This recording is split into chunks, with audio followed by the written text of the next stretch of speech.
ready for another lesson?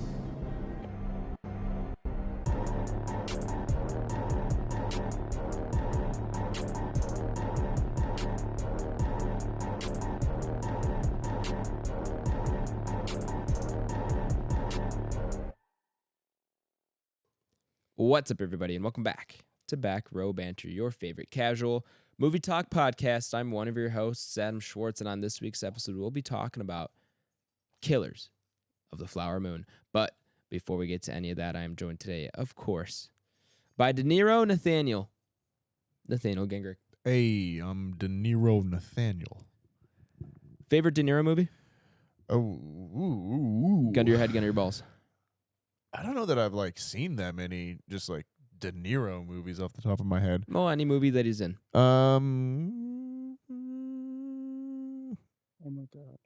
I was gonna say Meet the Fockers. That's actually not a bad answer. That's He's the first good. one that Those that's are pretty decent. The first one I remember him being, or I guess it would have been Meet the Parents would have been the original, but That's a good movie. yeah, maybe that would have been up there. I mean, Godfather obviously and that all that good stuff, but or Godfather Part 2 I think is the one where De Niro shows up. I haven't seen The Godfathers. I mean, they're there for a reason. Very similar to, your Scorsese, your Coppola's are going to be up there as well too. Have you seen Scarface, Adam? No. Is that another good one I should get to? Yeah, I mean, so many of those. Hard to get to them all.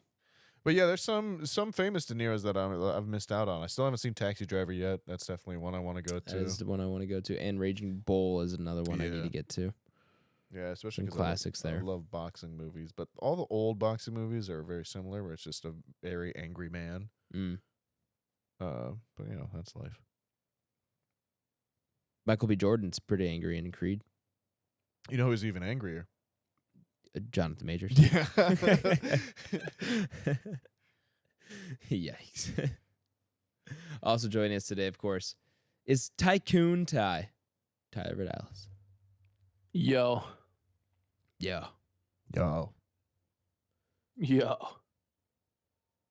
Ever been to Oklahoma, Ty? Probably just in passing. Yeah. Not on purpose. Yeah, I've driven through it a couple times. Anything there worth No, what you see is about what you get. It's Yeah. more or less just kind of flat, windy land. I heard OKC isn't bad though. I mean, I've driven through there as well too, but that was really it. Okay. I didn't know much about it. It was flat, windy Very land. flat. Were you driving through to Texas? From Texas, yeah. from Texas. I've been up that way a couple times from Arizona up to Illinois. Gotcha. Drive through up there, up through Oklahoma, Mm-hmm. and then I think sometimes if you go down that way too, you cut through it. Obviously, Tyler would know better than I would. Where is Oklahoma, the college? Norman. In Oklahoma State's in Stillwater. I think Stillwater is further north near, what is that, Nebraska above it or Kansas? Sure. Boomer Sooner. Isn't that what they say? Boomer Sooner? Yep. Boom. Yeah, something like that. I don't think they're too far apart from each other, to my understanding. The cities, you mean? Yeah. Gotcha. Rounding out the squadron, of course, is Big Baron BlakeHolder. Hey, what up? What's man. up, dude? Have you played Spider-Man yet? No, I have not, dude. I've been grinding the practice arena on MK. Yeah. But the gameplay for Spider-Man does look really good. It looks so good. I really crazy good. Yeah, so I do need to get to want it. Everyone's saying it's amazing. I almost caved, and they Best Buy had a drop for the Spider-Man PS5s. Oh yeah, I saw that. And I was debating just getting one, period. No matter what happened, whether I want to keep it or not, just because I could resell it for a profit. And I was like, I could maybe get one of these. And so I turn on the notifications. Turns out I forgot that I set Best Buy notifications to arrive in my summary at the end of the day. and not instant. So I didn't get notified. I missed the drop, but I was very close to like just purchasing it. And I was like, if I get one, I might not resell it and just make a very irresponsible purchase. And it ended up working out because I could not afford to do that. So I'm very glad I didn't even tempt myself. Fair enough. Yeah. But yeah, I'm craving that game so bad right now. I really want to play it. But I'll get it around to it eventually. Yeah, Venom looks awesome though. Yeah, the Venom looks great. Yeah. Graphics look incredible. Game, it just looks so smooth. Spider-Man is my favorite superhero, and I've played quite a few Spider-Man games actually. I've played a lot of the Spider-Man games, not just like the PS4 one, but like some on like Wii, and then the original ones that came out around the times of the Sam Raimi Spider-Mans on like the GameCube. Like, I've had Spider-Man games for a while. They're always fun. And the Insomniac ones have been, well, the first one at least was great. So that's really the only game I've seen so far on PS5 where like I actually kind of want to cave and get a PS5 just for that. That is the first game, and the only other game that'll do that probably is a Last of Us Part 3 or another Naughty Dog game that is on par with that. So you didn't play any of the Spider-Mans? I played the one on PS4. Oh, I okay. do have a PS4. But I'm not gaming enough now, and when I am, I've got my PC and Xbox, so justifying $500 on a PS5 is very tough for me when I know I won't be playing it very much. The Japanese economy. Why do you hate us? I do love the Japanese economy. I've got my Nintendo Switch, a PS4. I've got a Sony camera. I mean, it's time to go all in and get that PS5. You know what I mean? You've already doubled down with the American PC and Microsoft Xbox. True. Maybe it's time we get a little bit more, a little more worldly. Sure, yeah. On Back Row Banter. In this household, Back Row HQ, there's 2 PS5s. There's 2. Wait, can I borrow one? That's between you and Back Row Quartermaster Waz. Quartermaster Waz. All right, I have to consult him because I need to get someone's PS5 to play this game. And I don't know if I can really. I can. Can I rent one from the library? Is that a thing? I was going to say, do you think they still do that? I don't know. It's crazy. I remember they did stuff like that when I was little. Though. I probably. Or at least you could go there and like actually play them. Right. Like, you know what I mean? Maybe if you couldn't take it home, you could pay maybe, I don't know, $10 and sit there and play it for 3 hours. Yeah. And at some point you could rent games from the library. I used to do that when I was like in elementary school. Physical media. Yeah. And I don't know if they still do it. As recently as like 2 or 3 years ago, I did have a customer come to Best Buy with a list of games he was buying for a library. Yeah, the library dudes. They always used to come in. Yeah. I haven't seen him in a while, so I don't know. But that was was more recent than I thought they would be still doing that because he told me he was buying it for a library, and I was like, oh, no way. They still do that. Okay. Yeah. Shout out the Arlington Heights Public Library. Pretty good spot. Don't know the last time I've been there, but might be soon. Might be asking for PS5. They're allowing rentals on Spider-Man too. Yeah, man. Good stuff, dude. Cool. All right. Well, it's somewhat late. Let's just roll on in to the main review segment here, fellas. I'm excited to talk about this one. Nathaniel, if the listener here is new, or maybe they've just forgotten, can you give them a rundown of how our review segment works? The old rundown. Yeah, man, if you're new or perhaps you've just forgotten, how things work here on Back Row Banter is there is 2 sections. The non-spoiler section, and then the spoiler section. Pretty self-explanatory. In the non-spoiler section, we're going to go over the movie itself, who wrote it, who directed it, who's in it, all that good stuff. We'll go over the IMDb page and decide if it's a good summary or not. We'll go around the squadron, say if we recommend this movie. Has to be a yes or no. There is no nuance on the internet. And from then on, it'll be spoiler time. So if you don't have anything spoiled for you, go ahead and check out at that point. Do come back later on in the episode. We'll have it marked in the show notes for you when the spoiler section will be over. But that'll be full of all spoilers, big plot twists, all that good stuff. All for your listening pleasure. But that being said, Adam, tell me about Killers of the Flower Moon. I would love to. This is a new movie, of course. Rated R with a runtime. Prepare yourselves, ladies and gentlemen, of 3 hours and 26 minutes. Yes, there's an and after 3 hours. Gird your loins. Yeah, holy crap. This is the longest movie I've seen in theaters ever. Wow. At least single movie. Second Avatar. That was just 245 maybe. It was like 302 or less. Snyder Okay. Cut? It wasn't Yeah. quite. Snyder Cut. I don't think I've ever seen anything over 320 in theaters. Yeah. Now I've spent more than that amount of time in a theater in one day or whatever, but in terms of one movie, that's the longest. Anyway, it's got an IMDb rating of 8.2 out of 10. Okay. Pretty solid. Wow. What'd you say? I said, wow. Yeah.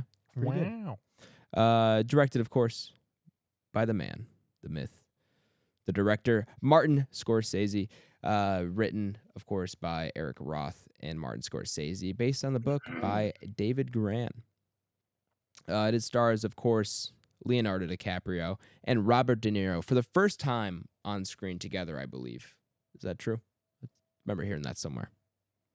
Yeah, maybe at the same time. Obviously, Scorsese's worked with both. Scorsese definitely works with both, but I think he's always bounced back and forth between the two. I don't know if they've ever been in a movie together, or at least big stars of a movie together. So I think that's the stipulation. Is he's worked with both. It's been his two actors. It's usually Scorsese usually always has DiCaprio or De Niro, and now he's got both. Where's his cast list here? Lily Gladstone, and welcome back to the pod, Mr. Jesse Plemons. Snaps for him. It's been a while. Is he one of your boys? He's one of my boys. Okay. He's representing. And I think I don't think he's been on pod since Antlers. Oh yeah, I Yeah, forgot sounds he's right. in that movie. He's He's the deputy, right? Or Yeah. The sheriff. Deputy. something like Well, that. yeah, whatever. I don't think he's been on pods since then. Could be very wrong on that, but He's a magic boy. yeah. If he has been, it's been in a smaller role. But love that man. Very glad to see him back here. And then this movie's 3.5 hours long, and it's a De Niro movie. So of course, as you can, a Scorsese movie. It is. So of course, there's a very large cast. I think I'm just gonna stop there, though. Those are the big names, and those are definitely the main characters, I would say. Sure. I think beyond that, I'd have to keep just listing names. So those are the biggest names and the biggest roles. I'm going to leave it there. The IMDb summary reads as follows. When oil is discovered in 1920s Oklahoma under Osage Nation land, the Osage people are murdered one by one until the FBI steps in to unravel the mystery.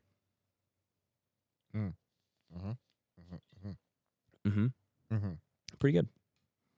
For summarizing a 3.5 hour movie. It's about as short as you're gonna get For one sentence. Yeah. I can't complain. That's an S tier. That's an S tier trying to summary. think of be like honest. it would have to just be like a 3 hour picture of the ocean or something, and then you just put waves. That's like the only way you could like get more succinct. Yeah. And more actually have a story in there. Or as well, like too. as for Oppenheimer, you could just put like bomb. makes bomb. Bomb. But yeah, make bomb. Yeah. No, that's a really good summary actually for how much happens in this movie. And for how long it is. Yeah, now let's talk about this here, because I tried to go into this one about as blind as I could. Obviously, I'd seen the trailers that were out there, and I think out of all of them, easily the one that I think stacks up most with the movie is the first teaser that we got with the audio dialogue of Leo saying, "Can you see how many or can you find the wolves in this picture?" Yeah. And like I still think that was the one that's been the closest to the same tone of what the movie became. That's Oklahoma. The Osage, The Osage. Oklahoma accent is starting to get to me. Yeah. Hey. But anyways, yeah, I after that, it kind of became this like everything I saw was like it was like, kind of like this action crime thing, and it really is not that. I think in some ways. But how did you feel about it, Adam? I'm curious overall. I also kind of stopped looking at trailers and previews to this to just kind of go in blind because I didn't want things spoiled, and even the stuff I did see, I felt like I didn't really want to see. Sure. So, and I knew I was going to see it anyway. I like going in was like, oh man, I don't want to sit down for this movie right now. I was like, I was like really just, it was a long day already. It was my first day at the new gig. I was like, oh, okay. Well, I had some time off in between, but I was like, all right, my entire night, I'm going to go in at 7:30 and get out at 11:30. Like my entire night is just this. Don't really want to do it. But I'm like also telling myself I can't have that feeling because I know I'm gonna just hate my life I'm gonna hate the movie too. And I mean, like, so I was trying to find that balance. Endgame is 3 hours and 5 minutes. Right. It's not. Now, granted, 20 minutes of that is the trailers, or not the trailers, the credits, because there's 5,000 people that worked on that movie. Right. For this one, it was also the fact that I did not enjoy The Irishman. Personally, Okay. And so I was just kind of like, okay, like where are we gonna be? Is he going for the same kind of thing? Is it gonna be another slow burn? And is it gonna be a 3.5 hour slow burn because that's gonna make it feel even slower? So, going in, I was just trying to temper those expectations. Like, got to my Dolby screening, no one in my row. There are people in the theater, but no one in my row, and I got probably the best seat in that Dolby theater, J13, smack dab in the middle, not quite the back row, pun intended, not quite the back row, but towards the back. Just great seating, no one around me, can't see anyone in my periphery. Had my water, had my snack, water? Yeah, I took off my shoes. I was like, let's get comfy, let's get active. And I had a great time at the end of it all. I think this movie was pretty good in terms of like the tone and everything that you were saying.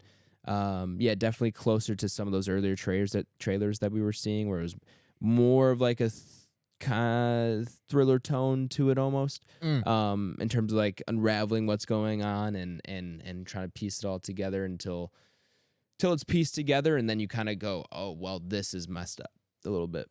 A little bit messed up here. But yeah, overall, I had an incredible time with this. Came out actually very positive on it. I don't know if I want to say much more. There's a lot to say on this that I want to save for spoilers. Yeah, we're going to be talking for a while, I feel like, with this one. Yeah. Buckle up, folks. We may not be getting to what we watch in this week. Correct. But yeah, man, I did have a really good time with this. I think it's very good. And to be honest, 3.5 hours did not feel like 3.5 hours.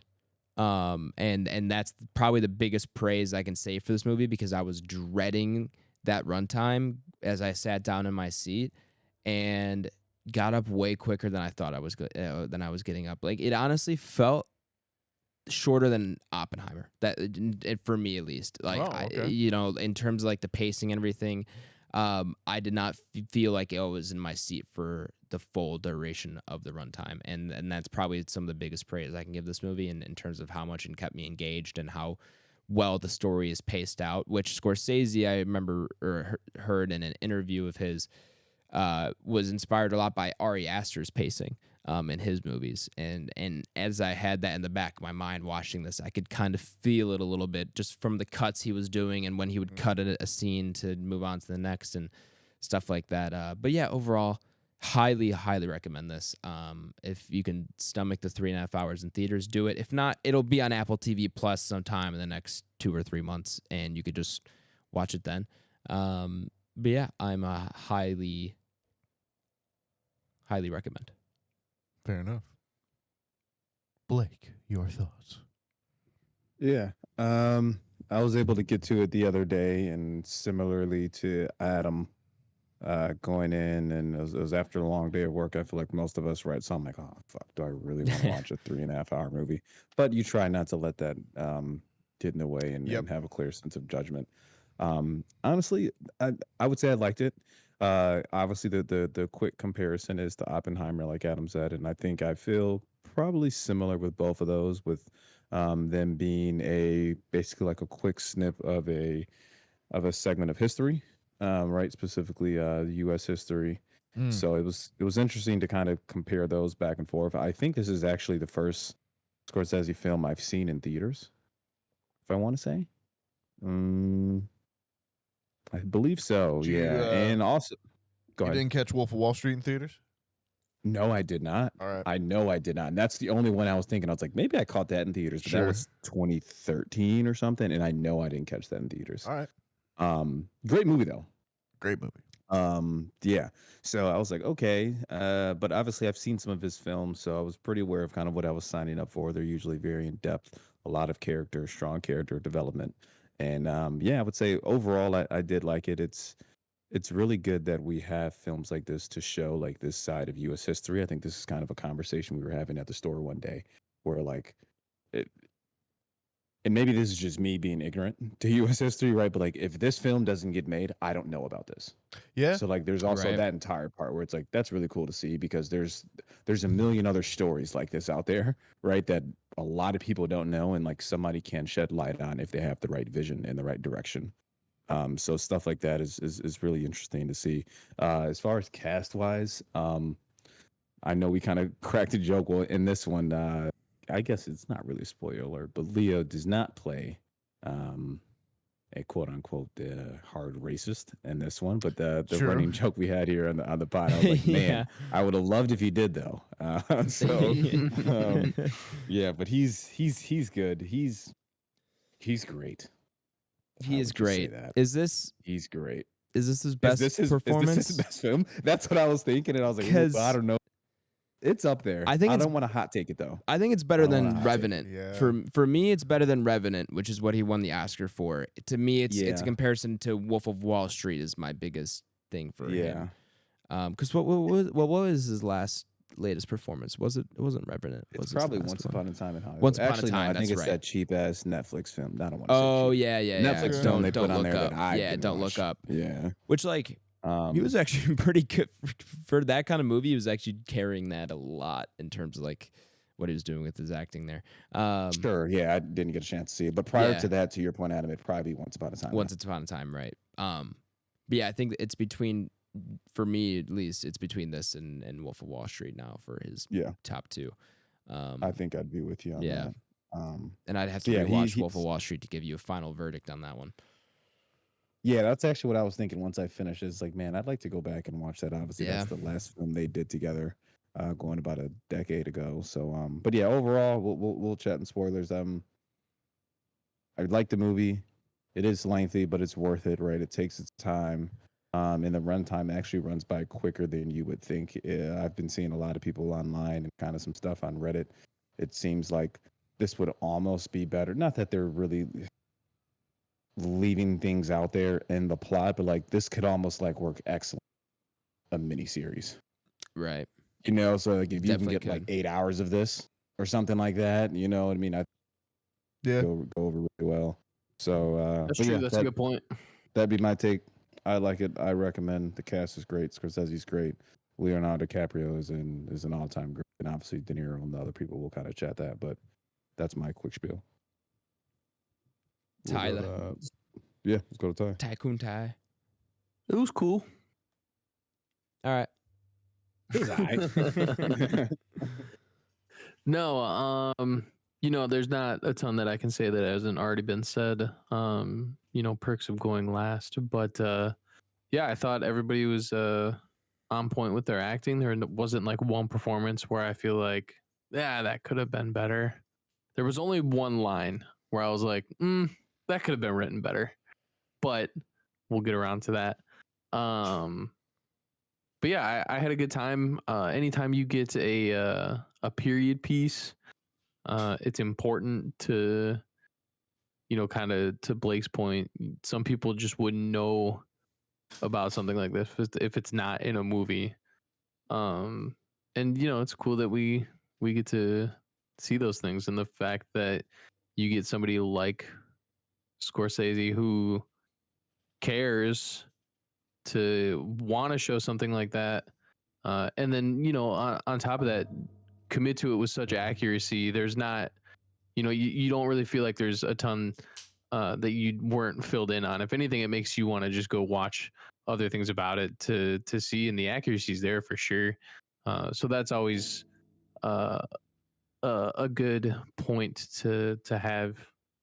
But yeah, I had a ton of fun. The other thing I really like when you get period pieces is the sound effects. Yeah, the sound Guns, design was great. cars, stuff like that. It's very cool to have to go back in time and recreate those kinds of things, or what you think they would be. This one, so that's always something I like to point out, and this was great. This one for me, the costumes are the Yeah. thing that Yeah. really stood out for me. Yeah. And even the sets too, I think were great. Yeah. I don't know where they shot this. It almost looked- Oklahoma. okay. Yeah, yeah. Oh, they shot it. Oh, yeah, that's right. They did say they were. Yeah, duh. On location. On location. But yeah, no, the sets and everything, costumes, yeah, all great. So yeah, that's always something I thoroughly enjoy when you get a period piece. But I am a recommend. If we're having a conversation and you're like, "Do I have to go see this in theaters?" I'm gonna tell you no. It is going to be just as good at home. I think this one is cool because it is 3.5 hours. It deserves to be 3.5 hours. Don't complain. It's a good story. And I kind of forgot. Oh yeah, at home. It's I think this is just as good as it would be. This isn't one where I'm like, you missed out by not seeing this in theaters. Yeah, that's I guess my biggest point. I don't entirely disagree with that because I think a movie of this length, like people would just be much more comfortable seeing it at home. However, be careful, listener, because I don't think this is a movie you want to stop and start. Where it's like, no, I think you definitely want to make it one sitting if you can. And I think you might be tempted to stop and start this one if you watch it at home. So if you can watch it straight through, I think you'll benefit a lot from it in terms of your enjoyment. So watch your beware. If you stop and go on a first pass at a movie, I'm borderline like questioning you. I did for The Irishman only because I kept falling asleep. So I guess, I mean, I don't know if that counts as stopping and starting if I just, It passed out because does. it was boring. My only thing to that point is, if you're really interested in the movie, why are you watching before you go to bed? Why you're that close? You know you're gonna go to sleep. You idiot. That's the thing is it wasn't even that close to bed. I put it on at like 9 p.m. and I just fell asleep anyway. It was. I get those too. Yeah, you know, nice, cozy fall day.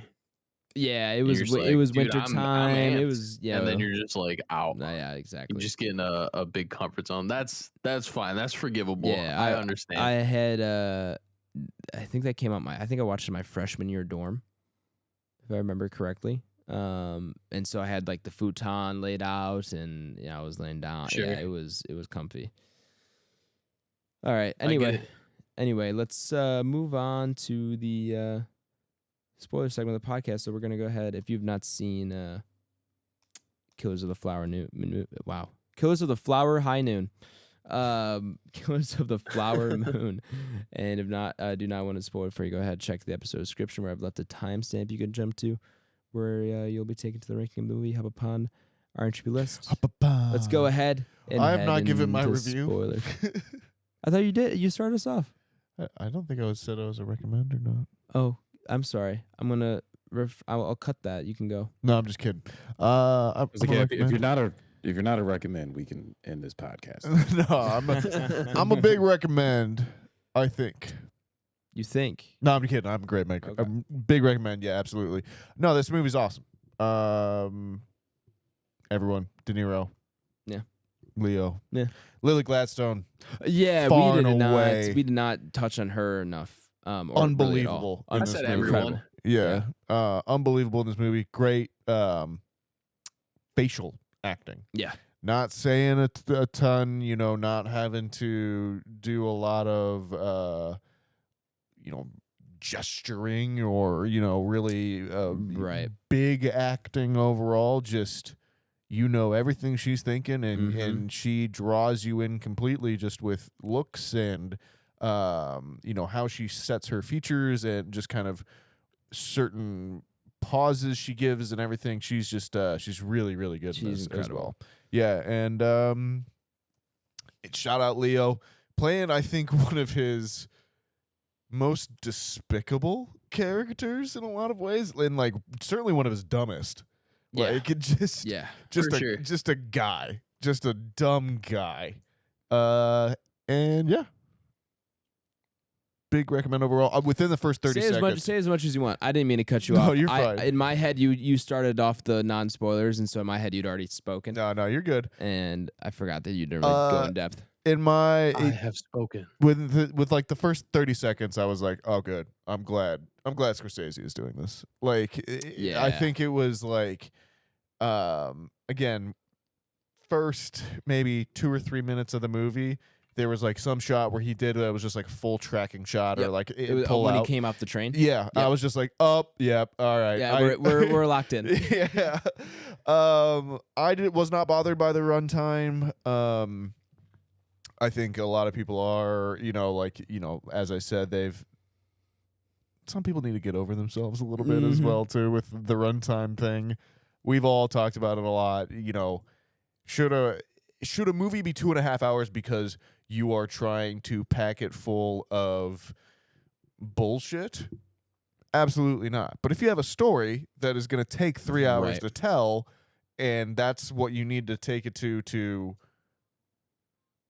tell it the way that you want to and tell it to its fullest. Now, there's something to be said about that. You justify it. Yeah. You earn it. So that, I think, is the big thing overall. I do think this movie earns every minute.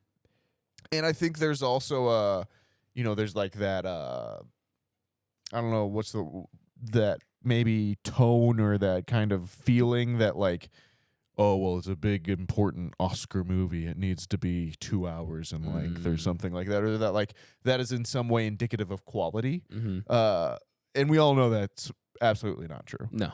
But for sure, when you see something like this and it takes you from a certain place in time to a completely different point in time, similar to Oppenheimer in that way too, where you do really feel the pacing, and it is a little bit of an unusual pacing to your earlier point. I feel like there are certain points in this movie where I'm like, has 10 years passed? Has 3 weeks? You don't always know. There isn't quite the same thing, but it is.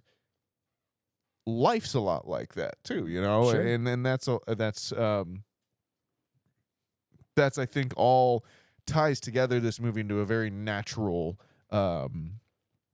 storytelling kind of experience overall. The jumps in time never feel. I'm never lost because of them. No, they're and towards the beginning, in the first act especially, it was a little bit jarring because I just didn't really know how far we were jumping in time. And then once you kind of understand, okay, we are going large chunks of time, jumping months and sometimes years, and you just kind of got to accept that. Then you kind of understand what the pace is. It's kind of also that weird thing too, where it's turn of the century, but where New York is having an industrial revolution and like World War II is ending, Oklahoma is in a lot of ways still just the Wild West, and that is a very good point. Interesting dynamic to have and there. You start to see it catch up a little bit. Yeah, it's exactly. a little behind still in terms of its industrialization, but you see that change happen, which is very, very unique and I think very well done. Yeah, and I think you're starting to kind of see more of that go out there because, and this will tie into like what I think is one of the bigger themes of the movie, which we'll tie into a little bit more in spoilers, but it's just this idea that where things are new is where there is no regulation, there is no oversight yet, right? And that is where the capacity for great change is, but also the capacity for great evil and great, misery and that kind of thing. And one can look a lot like the other if you're not careful. Right. And I think that's something that ties into what we're seeing nowadays with the fucking crypto and all of that shit and like all these brand new exciting places and industries that are completely unregulated and completely new to us all, but it's also where the biggest risk is as well too. And a lot of those places are not great to the people that aren't in charge. But anyways, you're recommend, I'm assuming? I am a big recommend. All right, cool. Now, with all that being said, we're going to go ahead and head into spoilers. So if you've not seen Killers of the Flower Moon, Killers of the High Noon, and do not want it spoiled for you, go ahead, check the episode description. I've left a timestamp you could jump to, where you'll be taken to the ranking up upon the entropy list. What we got this week for spoiler noise, Nathaniel? Ooh. Let's see. What do we got here?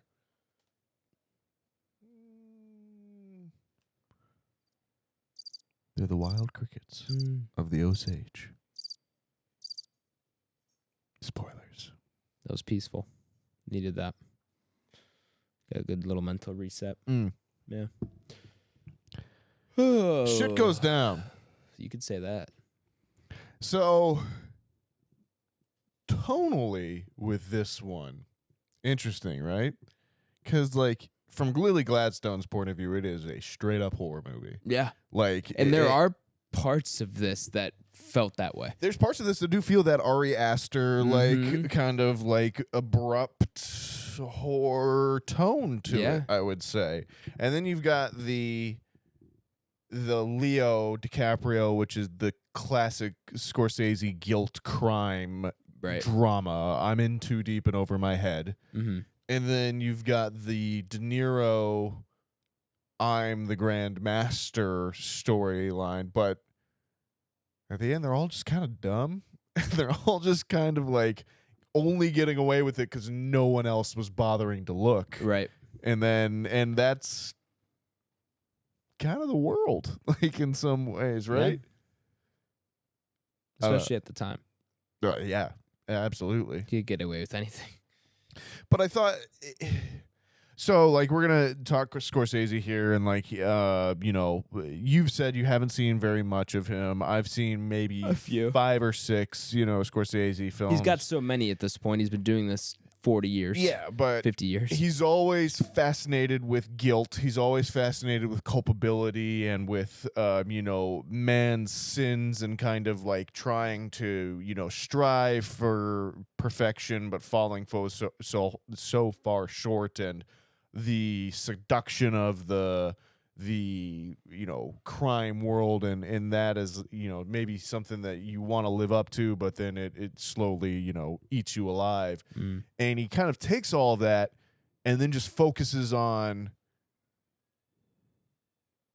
the classic kind of American man in some ways, where it is just, he's a veteran. He comes back. He goes and talks to his family. He's picking himself up by his bootstraps. And then how easily that it becomes a person who just takes from wherever and whenever and only is there to just consume in some ways, and how just disgusting that is. And overall, like, it's a really interesting movie for me in terms of just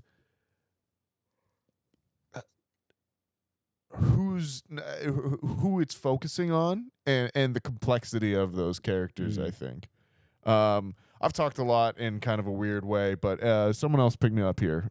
Anyone else want to talk for a bit? We're in spoilers. Before I forget, I just want to say what my one line pet peeve was. It is I am death. Or I am become death.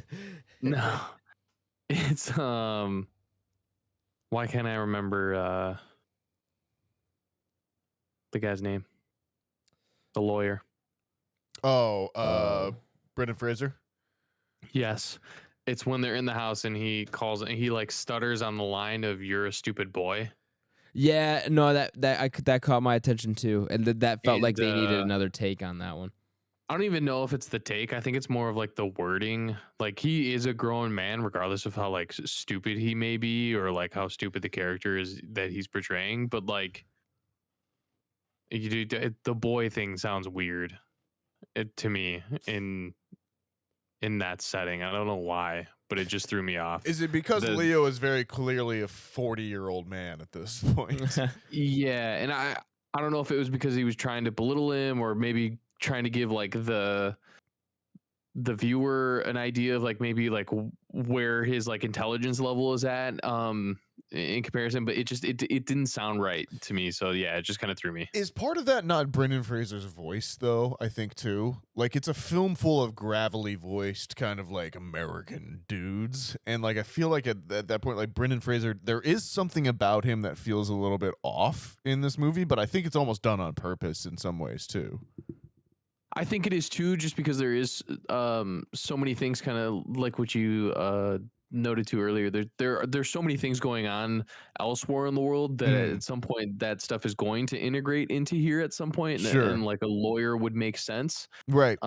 He'd be way more polished and a lot more, yeah, exactly, a little bit higher of an education than everybody else around. Right. So yeah, maybe. And this is the 1920s, where it is the time of the orators. Like you're supposed to argue and grandstand and that kind of thing, you know? Yeah. And so yeah, I don't know. It was just that one line that I was like, yeah, you threw me out for a second, and now I'm not. And then it took me a second to get back in. But like, yeah, that was my only thing. I'm with you for sure. Talking about in reference to Oppenheimer, I think I said at the time, I was like, all the great actors, this is where they've been for the last 2 years. I feel like all the other ones were in this movie, and like, yeah, and a lot of country singers apparently in this one as well too. Oh, see, yeah, I'm not too familiar with. So there's the guy that plays Bill, who marries the one sister, and then after she passes, he marries the other. Oh yeah, what was that dude's name? Jason Isbell, I guess, who's a country singer, and then the head moonshiner / Bronco guy was Sturgill Simpson, who's also a country singer, and then I believe there's 2 other ones as well too. But God bless for Scorsese for just finding people with interesting faces. Yeah, and not everyone is just like Hollywood handsome in this or Hollywood beautiful as well. Yeah, the cool thing is they're not like fugly as shit though. Like they're just unique looking. They're just faces. yeah, they're just people, man. They're just yeah. Fucking Leo's little bulldog lip the whole movie. Yeah, he's very much. Yeah, the kind of pouting face he Yeah, has. Yeah, just his underbite. His teeth too. The like. Yeah, I like it. Like he is just a despicable human in this one. Like Leo is more or less gone. Like even when he's like, "Oh, you're calling me a handsome devil," you're like, "No, bro, you're ugly as shit." Like, look handsome, man. I think the film is really, really good at getting you to understand each character and their relationship with everyone else, and it takes its time in setting that up, but also like just really illustrating how separated the Osage were as a people from everyone else. And even though they were ungodly rich, everyone else was just feeding off of these people, and like even if they were being as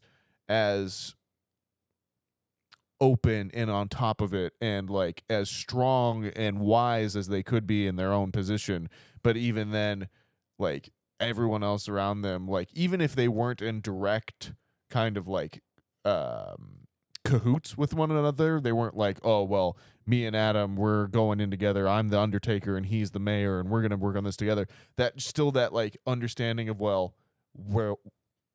white and we're like on this side of this issue together, and like how even that plays into it the a little whole bit. Funeral conversation where he's like, you're charging me Osage prices. Yeah. You know, like that kind of thing where it's like it was just okay to charge the Osage people more because they had so much wealth. Right. And he's like, well, I'm working for a job for this as well too. Exactly. And like I need to make a living and all that kind of stuff. And then you have the other thing where it's just all of the husbands that are clearly there to marry the women, and like everyone in town is talking about how like they don't do anything. They just run around and are lazy and like that kind of thing. And then I loved the background threading through of the consequences of like of colonial medical issues that they brought with them of you know, diabetes and like also just the fact that they were supplying them with alcohol and that kind of thing, and creating all of these issues and all of these things that as a culture, the Native Americans had never been exposed to these things. Right. And so they were not able or ready to deal with them from a biological standpoint. The diabetes thing too is still a thing today. No, yeah. So I mean, the whole thing, like, obviously diabetes is not like you can't catch it, but the whole thing of like, I think they say in this one, like, you can't eat like a white person, and like, yeah, on the surface of it sounds super fucking racist, but it's also like the food we make is way too different. high in sugar and like way different from what it is, and it will kill you, kind of thing. Yeah, it's built different. Yeah, Jeez. it's all crazy. I just think it points to the fact that like you are dealing with Scorsese, who is at this point 60 years in on the game and is just a craft master. This really did point. feel like just such a culmination of everything that he's done. I don't know. It just this felt like a movie that could only really be made by someone who's been doing this as long as he has. Love the ending. The ending too. Yeah. Oh man, that was so jarring. It so, was like, heavy. Yeah, heavy, bro. Yeah. And just like the idea of like, I mean, the pot shots it takes at like, yeah, this is history, and you guys make it a joke, or like that this is. Even now it's a soap opera. Even when you're thinking about it and think you're learning about it, like consider on what this means to these people and how it's being conveyed to you. And Right. Right. Oh man, It's all just a show now. Like Heavy. Yeah. Yeah, man. This How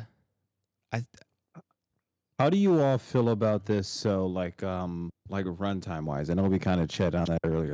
Do you think this gets through its runtime better than when we watch Oppenheimer? That's like 303. I think so. Or even like a John Wick in hindsight, it's like 301. John Wick was something like like 240. It was long. It was okay. I don't think it was quite. See, 3, but yeah, Oppenheimer it's is like hard because I How do feel you like guys that's a feel about really that? well-paced movie Yeah. too for how long it is. I'm gonna say like I'm those are just 50-50 two on long those. movies that are like I don't really care because like when you get movies that are worth it.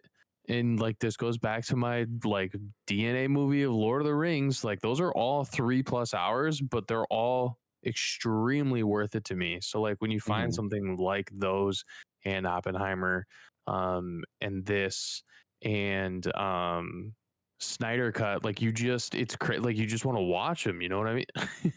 Yeah, those are true about all those except for Snyder Cut.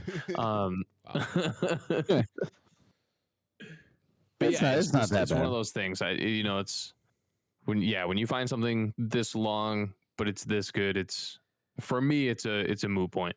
Oh man. Okay. So piggybacking off of that, and this ties into the fact of that this is a movie that's going to be on streaming and that you can watch it. So there I am in my watching, and it is 12:30, the first show of the day. PM. 12:30, PM. And I see it in IMAX, right? And it's me and about 6 other people there. Okay. And there is 2 ladies, 2 rows behind me, both in their late 60s, mid 60s maybe, early 70s. Okay. Talking entire movie. Just Oh, each no. other.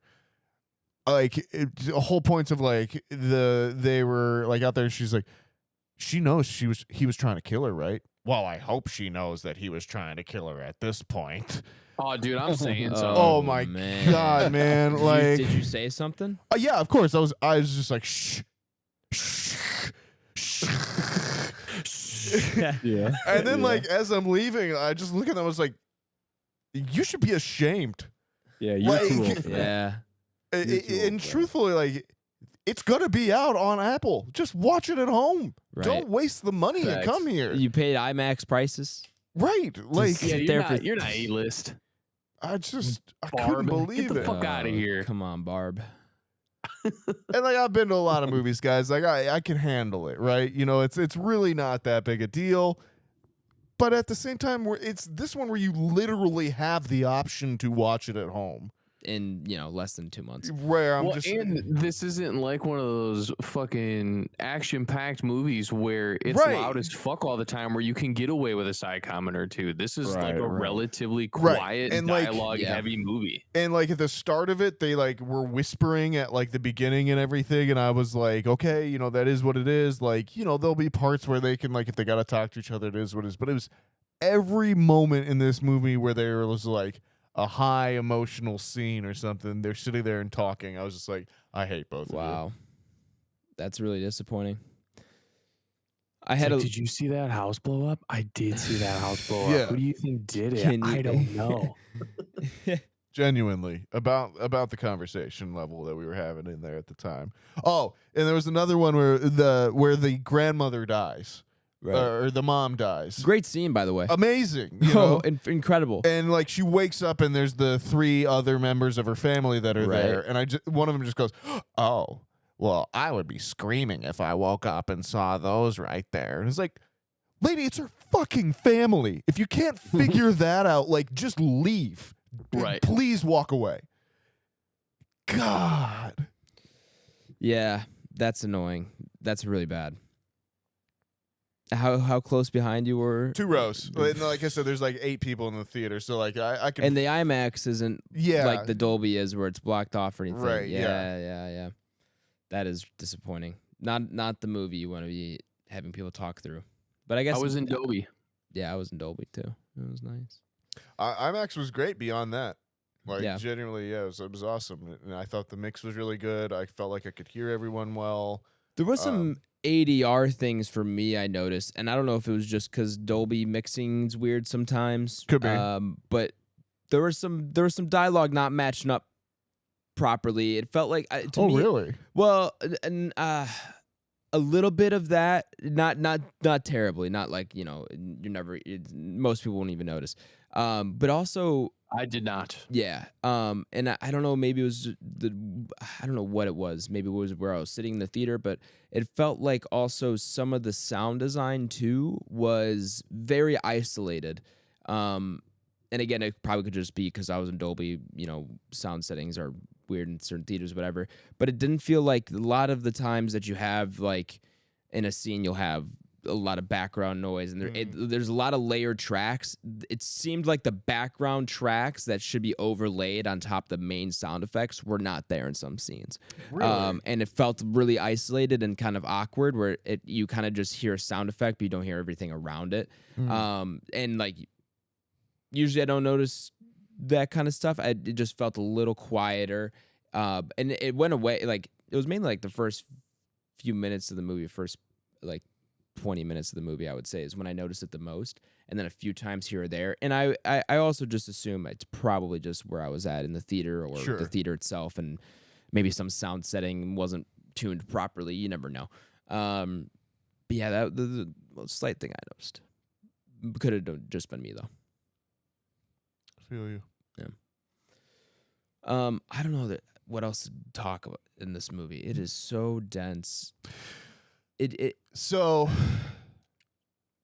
would there be anything more horrifying than your family slowly dying? Oh, not at all, dude. And being picked off, and then realizing that the person that you love the most has been poisoning you for years, and doesn't even feel bad about it. And like, yeah, can't not even admit it. Not even doesn't feel bad about it. Doesn't even like fully, like, I don't think he fully comprehends what he's doing. Like, he 100% knows that he's doing something wrong. I don't think he recognizes how that he is truly poisoning her, though. Right. Like, and like, or even if he does, like, has talked himself so much into that point where like he doesn't know or care. But like, you totally believe that like he doesn't. That it's like he just never saw it in some ways. Like, you still believe that he loved her. Oh, like, yeah, like in some ways too, but like he was just killing her as well too. Like, it's crazy. Yeah, it's messed up because you do feel the connection they two have through the writing or whatever and the performances, and then to just also understand he's still doing it. Like the cognitive dissonance there is incredible. That and that's the part of the Ari Aster like messed up horror part that it kind of is there for me, where it's just like I can't believe You should what I'm watch watching. Cape Fear. Cape Fear. Yeah, it's a Scorsese from like mid '90s, where with De Niro. That might be my favorite De Niro performance. It's a remake. Yeah. It's a remake of another movie from like the 30s, maybe, with Gregory Peck and Robert Mitchum. But this one's got Nick Nolte and Robert De Niro, and Robert De Niro plays just like the scum of the earth, and it's great. Watching the trailer. What else should we go in with as well too? But yeah, I think I thought everyone that was in the Osage Nation that was like a native actor was really, really great as well too.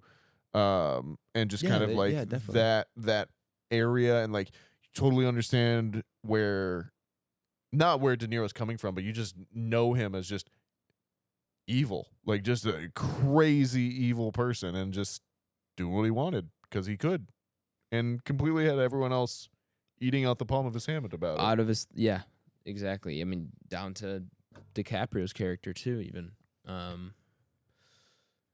Yeah, sinister force, and like you never even fully see it. You never see it. I did like that as well too. The way that he never really flips and is super sinister and turns into the villain. Like throughout the whole movie stays as a righteous and portrays himself as a righteous person. The way that the Scorsese structures this, I think, as well too, is that like atypical to the mob movie, which is like, I have this goal, I'm going to do it this way, and let's follow him along. It is very much this like, here's what happened. Here's the things that we know about it. You are going to have to make some connections yourself with it as well, too. And in those connections that you make is the meat of the story and the emotional stuff that you bite into, that you really work on, and that really gets you involved in it as well, too. Yeah. Just top tier filmmaking in a lot of ways, man. We haven't even talked about how it's shot. The movie looks amazing. It does. I mean, Scorsese he'll just on the flip of a switch just pull off like a crazy zoom shot or some tracking shot around like somewhere in the town itself, and just with ease. Like you're just floating along. Dude, the one that made my jaw drop, and I literally almost looked around like, did anyone else just see that? Was when Jesse Plemons is talking to the guy at the table. And he's like, I'll tell you exactly what I saw. And then it's like they have a shot of him during the daytime, and they pan across the street, and it flips to night. Oh my God, my jaw dropped, dude. It was so smooth that I didn't even process it happened until like a second later, and I realized it.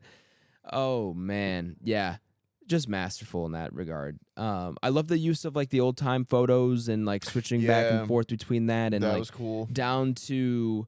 We're in 4x3, and all of a sudden it's 16:9, and then it's 240. Exactly, yeah, and it's changing all that. But then also like the use of that, and when when Molly goes to DC and they flip the camera, and it's a picture of them taking a picture of them. Sure, yeah. And you kind of just see the context of it all, and it's like, oh, it's very performative in this sense. Whereas like the pictures before were very personal. Yeah, what quote unquote history is, and then what history is. Right. Yeah. Last thing I'll talk about, and then I'll shut up because I've talked a lot a bit, but I just think too the background on this movie, which was it started out from the perspective of the FBI's investigation. When it was in its first phases, Leo was playing the Jesse Plemons role, and that was the POV character that we're introduced to. It is the man being called in to investigate these murders and what is going on with them, and Scorsese and DiCaprio realizing that that is a story to be told here and part of it, but the real story is what happened with the Osage people and kind of the consequences of that and how horrible that was. And really the only way that DiCaprio and Scorsese felt qualified to talk about it was from the perspective of Ernest Burkhart, a white man who had moved into this area and then was one of the perpetrators, but also had to reckon and deal with these other people that had become part of his family and all that kind of thing. Well, and that just finding your access point to the story, where like we've even said on this podcast before, like anything can be good. You just have to figure out where you're going to tell it and how you're going to do it and everything, and really taking the time to consider that and finding your best place for it as well too. So, obviously, masters of the game. Yeah, kudos to that. But just an interesting perspective overall, I think, as well too.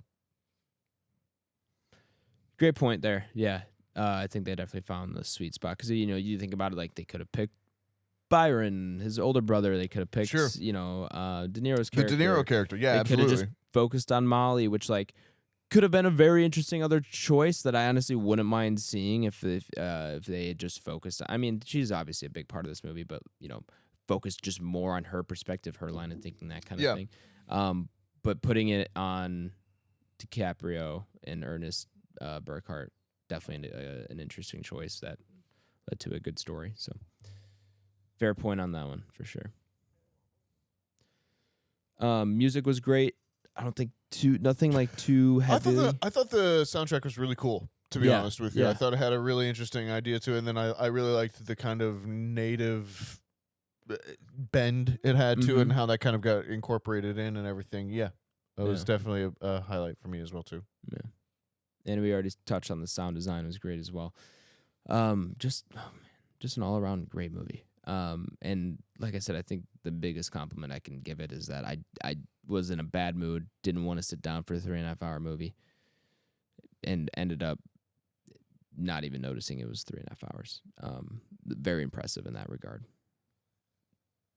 Very, very good. Any other big things we want to touch on? Blake, Ty, you guys got anything you guys want to mention? Or have I talked too much, guys? Nah, no worries. I would say you guys hit the focal points, at least of kind of how I felt about it. I mean, my strongest opinion was when we chatted pre-spoilers, and it was just about the history of this and how I would be ignorant to this, right, if this film wasn't made. And it just makes me think of like there's 100 other stories like this that could be made. Yeah. And like we keep talking about like wanting original content and original not original content, right? But things that are grounded and set in stone that the masses don't know, not just another flip of the page comic book movie, not another fucking possession movie that's a requel from 38 years later. Right. It's like this is kind of the stuff we're talking about. And this is obviously stuff that brings in numbers in the box office. I'm curious to know what this will look like once we kind of get some numbers in here but I'm sure it'll come close to what Oppenheimer did in the box office. Right. And that just even goes to show you that even like when it comes to if you have a good film, people will come out and support it. Mm-hmm. Yeah, I'm also interested to see what this does at the box office because I think Scorsese is one name, of course, people know and want to go see, but 3.5 hours, I think, is going to turn off a lot of people, especially if they know or hear that it's an Apple TV. Yeah, it's coming to Apple TV. That they know. When is that coming to streaming? I tried to look last week and I couldn't find a date. I can try to find out again. So it's not like it's 2 weeks from now or something, right? I believe it's months down the road. I think. Yeah, because usually if it was a couple weeks from now, they would have a date out, and I wasn't able to find one.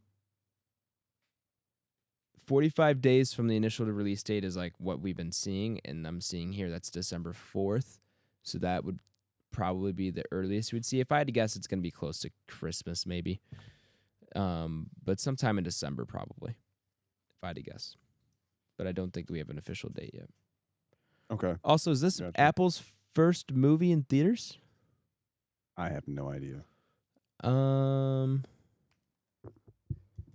I think it's the first one to get a major release on that side of things. They might have had a few, because didn't Coda get they had specialty releases? They had an Oscar movie. Yeah, Coda, wasn't it? Yeah, but there's another one I think too. It was the one with Gary Oldman. I think was that Apple.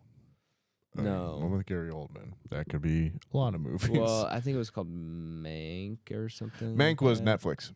Oh, it was.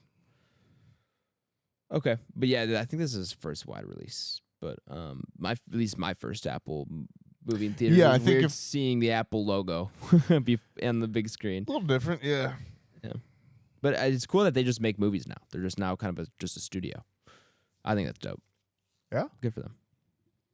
And the Apple TV content, I from know. my understanding, is pretty underrated. Low key, kind of maybe the one that's going to come out of this whole streaming wars in the best shape. Spot. Yeah. Wouldn't be surprised. I mean, they can just keep bleeding money. It's not like they're short on it. So True. yeah. All right. Well, I think that'll be it for spoilers. Unless, like I said, anyone else got anything? No, I think I got. Don't all my try points here. and blow some up with dynamite. Yeah, I just want to say how, like, as messed up as it is, like, I was like, oh, this is genius. Where he was like setting these guys up to get to go on heists and then tip them off, and yeah, I was like, oh, it's kind of smart. Yeah, except they're like, yeah, man, this is the plan.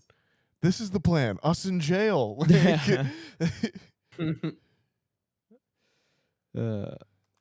All right.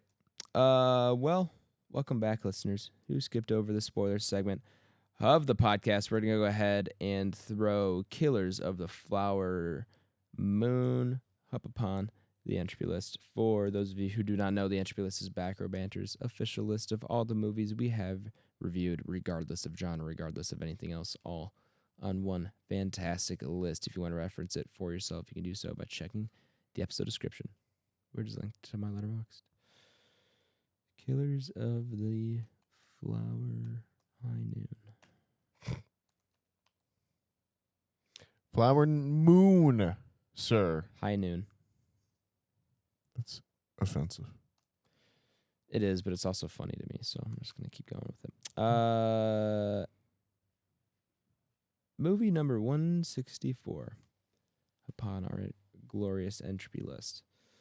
I'm scrolling up a decent amount here, fellas. Keep scrolling up.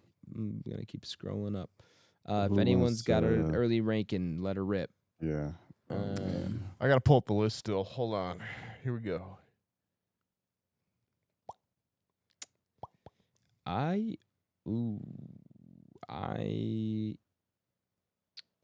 See, now, this is a movie for me that really kind of throws a whole wrench in, like, the whole having Spider-Man never home at as high as it is. It's a little high. 36 or whatever it is, yeah.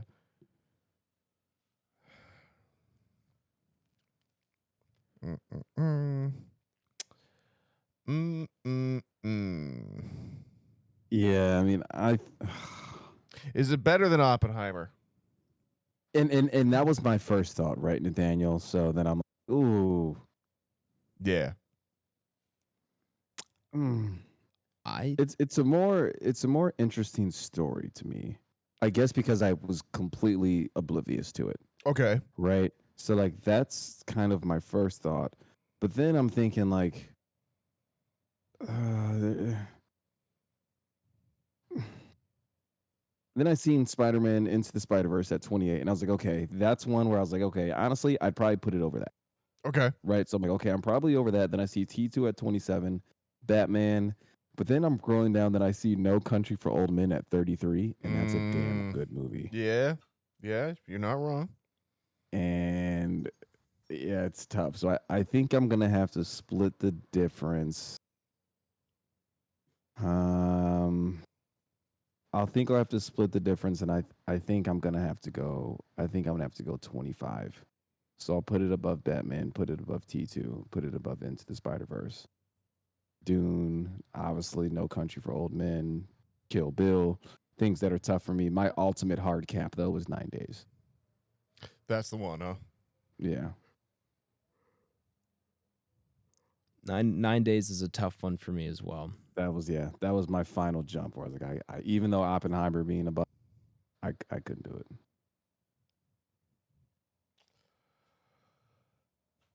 Oh man. I Go ahead, am Tyler. at fuck. Ooh, 20. Ooh, Yeah. okay. Above Ex Machina, below Return of the King. Yeah. Okay. Yeah, and this and Oppenheimer are like dead even.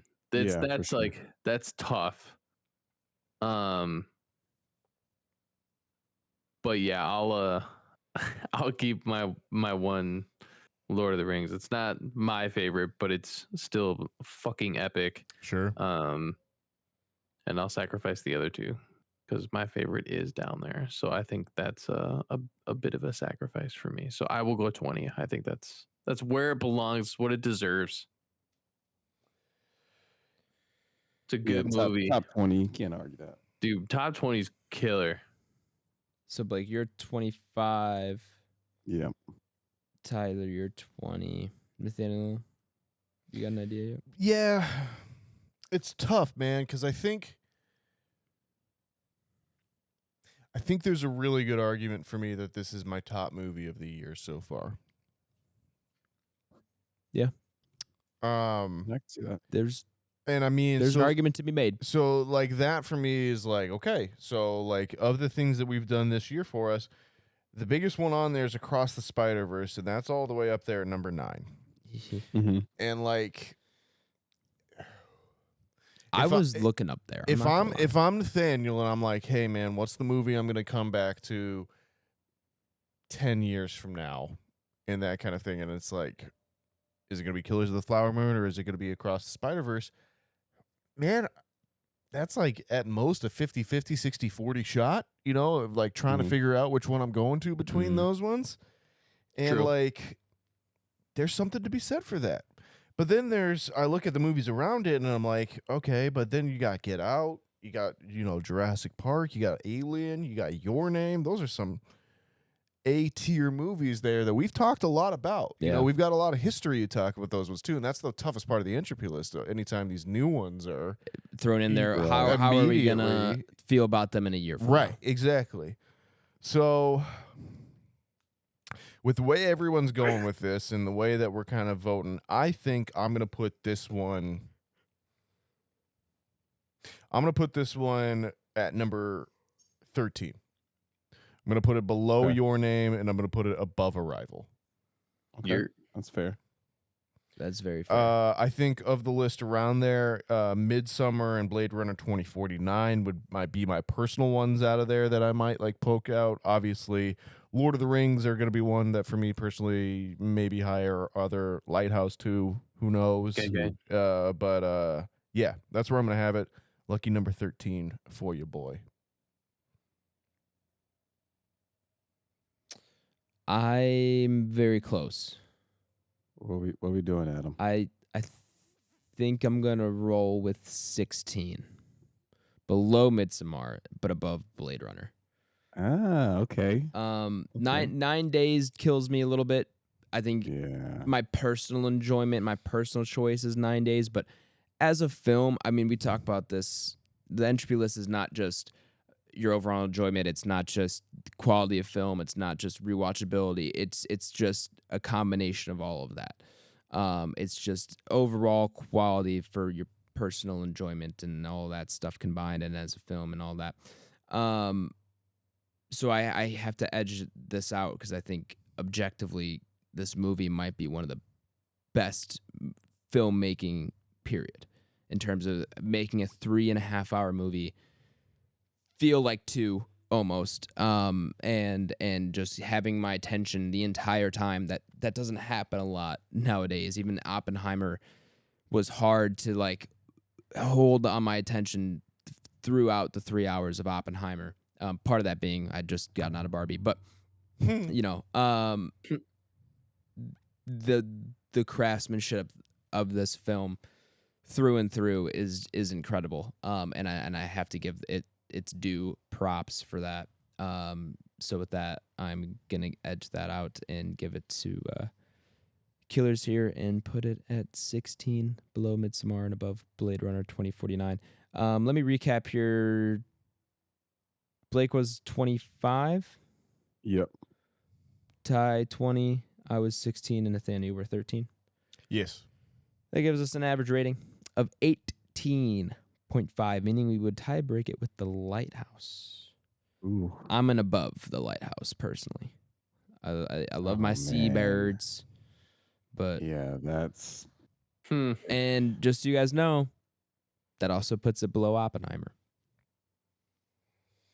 Yeah. I'm gonna put it below Lighthouse. Oh. Yeah, I think if I had to have those obviously outside of the films we have around them, I think I would take The Lighthouse. Okay. Ty, we got 2 for Lighthouse, 1 for Killers of the High Noons. It all comes down to this, huh? Yeah, it does. Because if you tie break it, we go to the ultimate tie break, which is, are we still doing IMDb, or did we decide to change to Letterboxd? I forgot. I can't remember. Who knows? We'd figure out a tie break. Maybe I'd call Papa Schwartz. I think I know what he actually, he hasn't seen Killers. He didn't see it with me. Anyway, Tyler. You're on the clock. On the dance floor. Man. Tough for sure. Mm-hmm. But I think I'm going to give it to Flower Moon. Which means it goes to the tie Goes break. to the tie break. I don't think an 8.2 is going to win no matter what, or is going to be beaten. Think The Lighthouse, yeah, I don't think so. Lighthouse. Lighthouse does only have a 7.4, meaning Killers of the Flower Moon is victorious, putting it right next to Oppenheimer, which is what we compared it to immediately. Good spot for it. I think it could have been higher. But oh well, it's still a good spot. That's still a very good ranking / rating. Even double checking those ratings on Letterboxd, Killers of the Flower Moon would still win. That's a 4.3. The Lighthouse is a 4. So Okay. Yeah. Well, there you I think have it is a little more accurate than using IMDb, but yeah, nonetheless, me and Nathaniel would lose the bet. All right. Well, there you have it. That is our ranking. What did you decided on? 18? 17? What's the final 18, spot? right? 18. Yeah, 18. Below Oppenheimer and above The Lighthouse. That's it for the review segment here then. Our next week's review, we're going to kick it with one last horror movie since we kind of only got 2 in so far.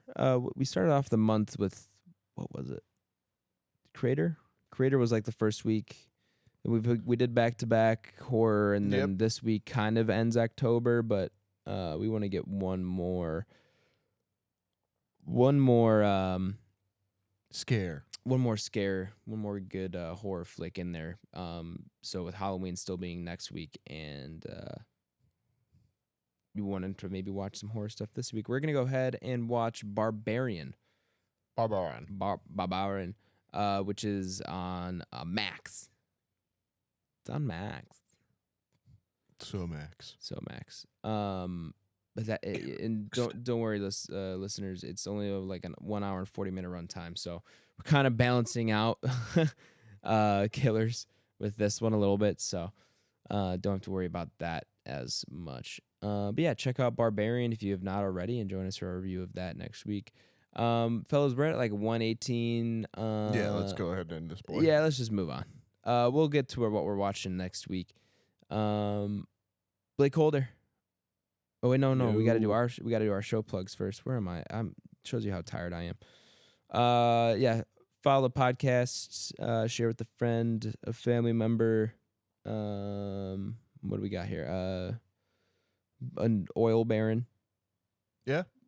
There you go. Something like it. Or a member of the Osage King. tribe. King.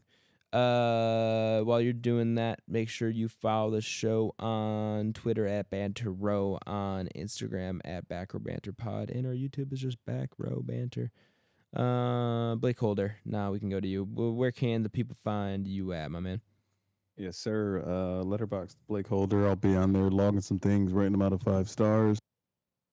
Had a pretty nice rating, obviously, for Killers of the Flower Moon. Great film. Then obviously we got Barbarian, which is one I was able to catch in theaters, and it's one I would recommend going in blind. One who hadn't seen it, this is definitely one of those. If you go in and crapshoot it, I think you'll enjoy it much more than trying to do research and figure out what it's about. So that's my 2 cents. We'll go to Ty. You can find me in a lot of places, but the main ones are Letterboxd, Instagram, and X. All Tyler Vidalis, VID, alias. You kill me, bro. You're the only person. I know.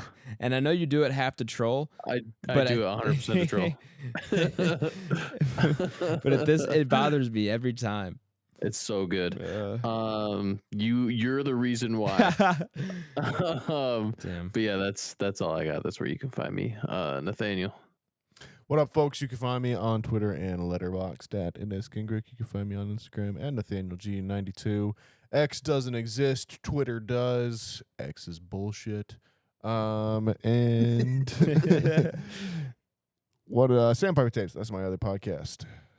Adam, bring us on home, bro. Yeah, you can find me on Twitter at Aish24, on Letterboxd at Aish. I think that's gonna do it here for episode 167. Thank you all for joining us for our review of Killers of the Flower Moon. Thank you all for listening, especially if you made it this far into the episode. You're my favorite type of listener, and we really do appreciate it. Join us for our review of Barbarian next week.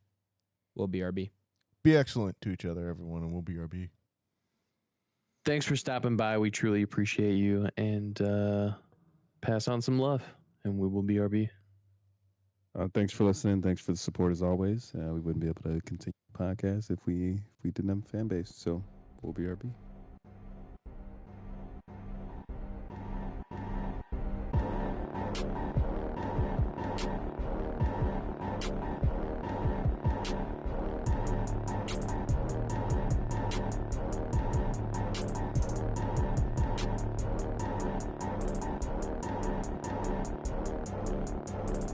America.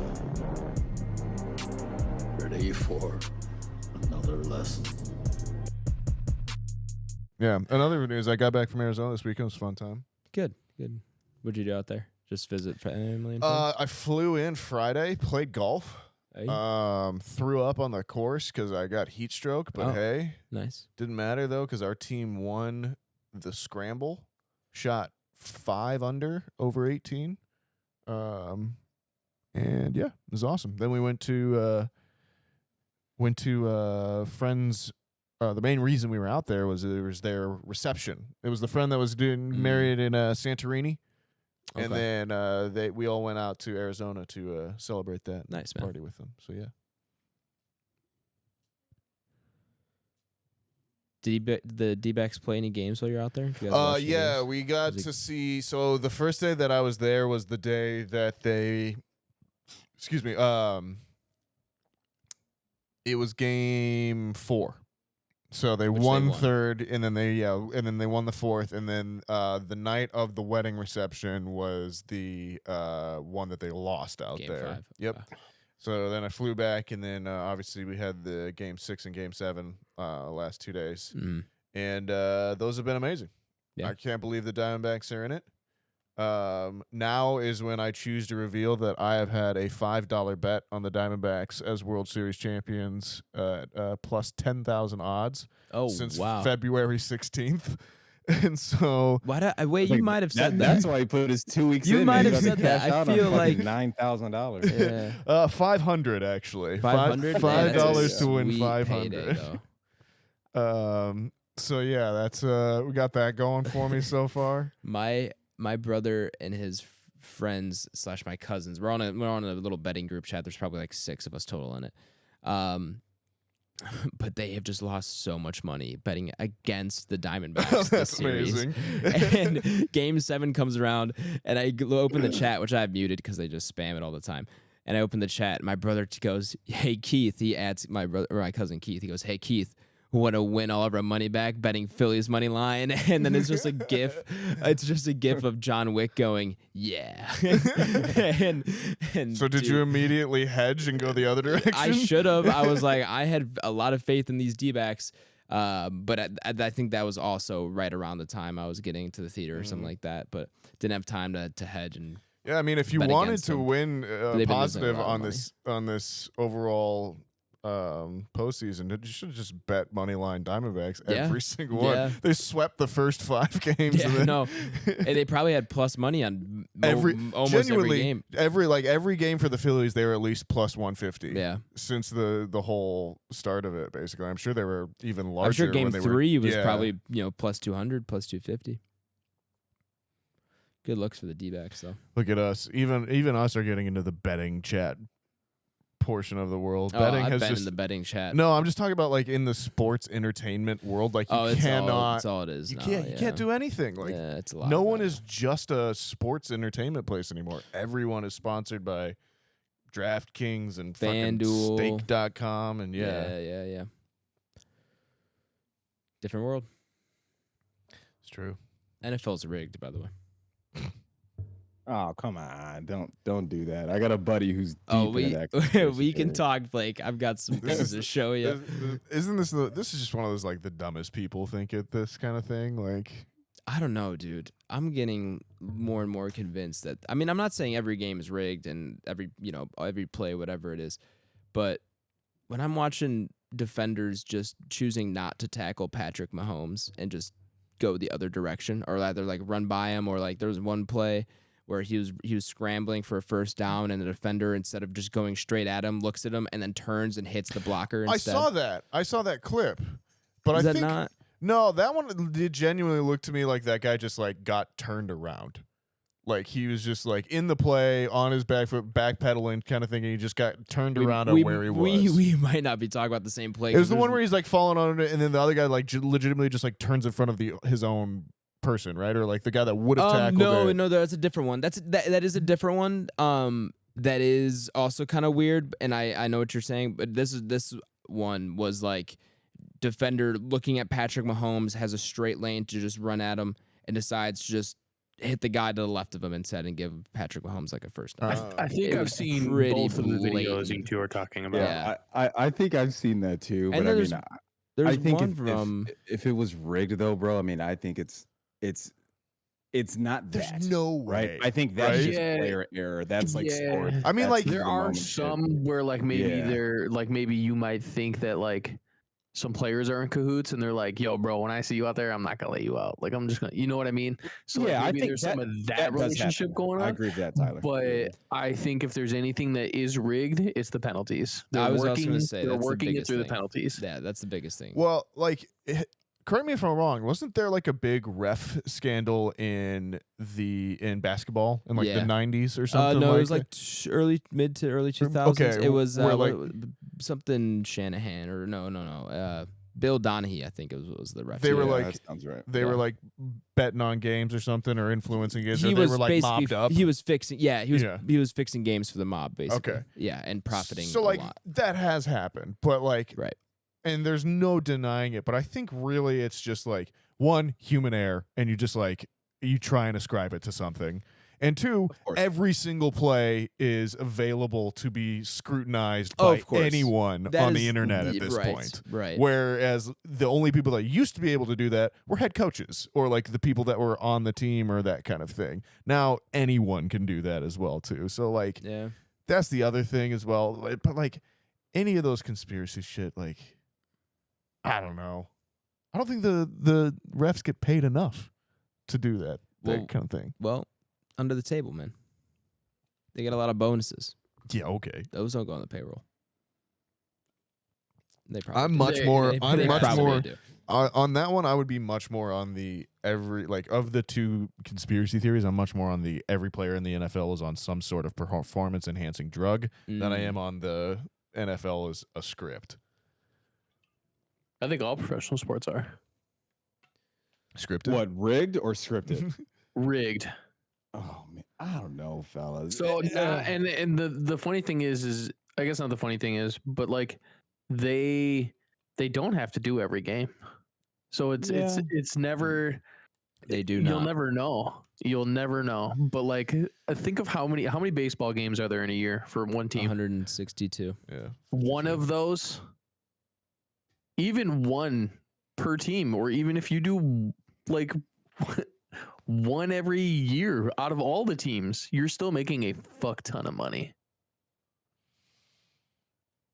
I think don't know. NFL is the most obvious. I think one it's for me. hard. I think it's just hard to rig them nowadays. Like, I truthfully think it would be. That's true. Like, yeah. even baseball had the cheating scandal, but that was like, signs and everything, and that was like born out of like. There's a certain amount of like sign stealing that's just part of baseball. Like, Well, even when I yes. was in playing, like, you try and pick the other team's signs, Yeah. and then you let your team know. Like, you should be looking at them and like the way that they were doing. Obviously, It was the way that they were doing it Yeah. that was a little too far. I mean, everything on the field, I think, is fair game. 100%. 100%. It was way off the field that they were. But like, cheating in yeah, the game. I just don't like. I don't see the whole like I'm gonna screw up this game or anything like that, because mostly I also think most professional sports athletes are fucking lunatics who can't like abide the thought of actually losing. I think it's a lot of refereeing and officiating in most of these sports. Maybe. I think you're more likely. I mean, well, this can tie into it as well too. There's some fucking crazy ass judging and some crazy ass shit. Yeah. At UFC this last weekend as well too. Oh my gosh, bro. Yeah, I mean, What happened? I don't know. Oh, it's just fellas, it was in Abu Dhabi, so it's just like there is no commission. Got it. So like, yeah, there was guys. There are no fucking rules. Genuinely, some dude got kicked in the balls, and the doctor came in there and he was like, "It did not hit your balls," and he was like, "It was all my dick and balls." And then they went to the hospital afterwards. He's throwing up in the back of the ambulance, and the doctor's like, "Yeah, his balls are swollen to the size of small oranges." Like, Oh, wow. That's a visual. What were you trying to say, Blake? Sorry. I'm just puking everywhere. Oh yeah, it was just more so just in a stance of just kind of like NFL being rigged, or even pro sports. Yeah, I mean, I don't know, man. That stuff would ruin so much of the integrity of the game. I think I side with Nathaniel. I mean, obviously there are the rare, but I would just attribute a lot of it to human error. yeah. It's a lot of human error. Well, yeah, bro. I mean, that's just life. Look at everyday life, though, right? Yeah, like I'm not saying quantity. I'm saying the quality of it. Some of the clips I'm seeing nowadays. You just never know. I don't know. I think this shit's funny as fuck, and I do think that's all like very like human error. But if you don't think most professional sports are rigged in some way, shape, or form for the benefit of pure money, you're crazy. I hear you. you think so? Yeah, I guess. Dude, think of how fucking money hungry these fucking crazy people are. I don't think it's like out of the question to be like, oh, it's better for the NFL's business if the Chiefs continue to do well, and is that going to influence the refs to like be more watchful of the $1 million player? Absolutely, like there's no doubt about it. But do I think there's some sort of like grand conspiracy of like, we don't want the Jets to ever be good, so like No, I don't think it's like that. No, I don't think think it's purely like just that. from a money standpoint. I think it's people are like- just corporations are greedy, and those teams are all about money, and yeah, I it think just wouldn't surprise me. like there's a whole like the Patriots, like that's like their reputation now, right? Like they're gonna get certain calls are gonna go Deflategate. their way or something, or like yeah, it's the same thing as an umpire being in Citizens Bank Park in Philadelphia, and it's loud as shit, and the ball's 2 inches outside of where he normally would be, but he's influenced by the crowd and calls it a strike. Like, I just think that's part of sports, you know. Valid. I agree. Boys, ready to kick it off? But if the Diamondbacks lose, it's all rigged. Is that Then what the you're saying? Rangers will have won, and it's all bullshit. Is what I'll say. Yeah. Well, I am glad the Diamondbacks won though, because I'm off to Phoenix on Friday. Oh yeah. And granted, they're not playing any games in Phoenix because the game 3 is Monday. Yeah. The The series does start on Friday Saturday. though, so like there should be Yeah. a pretty big party down there at least. Yeah, so that's what my buddy told me to. So it should be fun. I love that team. Love the way they're playing. They're having a good time, man. The other thing too is, and I'm sorry to say this, Nathaniel, but I'm happy no matter what happens in this series because the Rangers beat the Astros, and that was the last team I needed to lose before I was happy. Because F the Astros. Fair enough.